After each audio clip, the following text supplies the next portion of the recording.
Patupad ng mahigpit na seguridad ang Eastern Police District sa isinagawang prayer rally ng inorgansya ng mga religious group sa Metro Manila.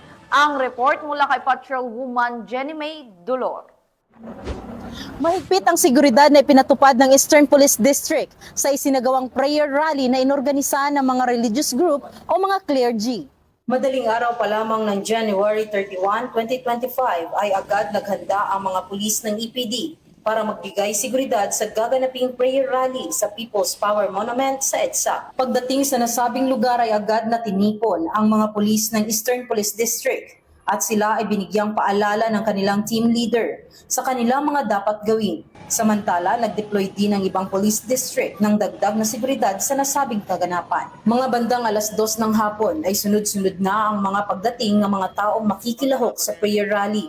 Kaya naman ang ating mga kapulisan ay mas naging handa at alerto. Naging matagumpay ang isinagawang seguridad ng ating mga kapulisan. Isang mapayapa na aktibidad ang isinagawa ng ating mga kababayan at kanilang naipahayag ang kanilang saloobin at kanilang karapatan bilang mamamayan ng Pilipinas. Hangad ng Eastern Police District ang kaligtasan ng bawat mamamayan. Ako po ang inyong PNN correspondent, Patrolwoman Jenny May Dolor, alagad ng batas, tagataguyod ng Balitang Pulis.